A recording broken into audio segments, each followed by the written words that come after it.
Šiame vaizdo įraše parodysiu, kaip greitai ir saugiai papildyti savo Betronomy balansą. Pirmiausia, suraskite skyrių įnešimas ir pasirinkite kriptovaliutą, kurią norite įnešti. Pavyzdžiui, LSTT. Platforma sugeneruos jūsų unikalų įnešimo adresą.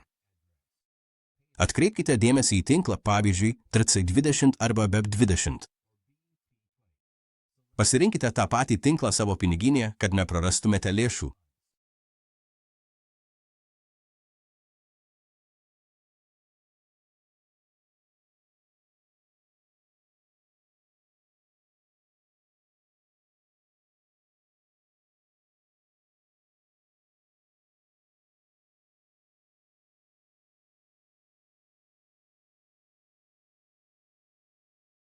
Piniginėje spustelėkite siųsti, įklijuokite adresą, įveskite sumą ir patvirtinkite operaciją. Būtinai dar kartą patikrinkite adresą, nukopijuokite ir įklijuokite, kad išvengtumėte klaidų.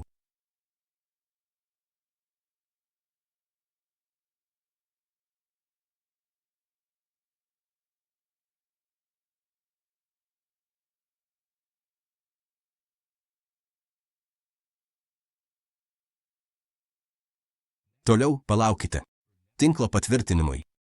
Paprastai tai trunka nuo kelių sekundžių iki kelių minučių, priklausomai nuo pasirinkto tinklo.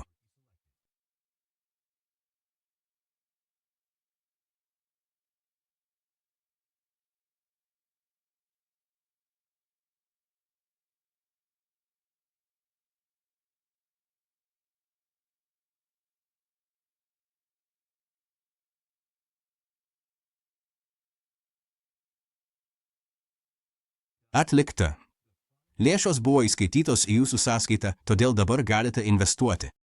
Tai paprasta.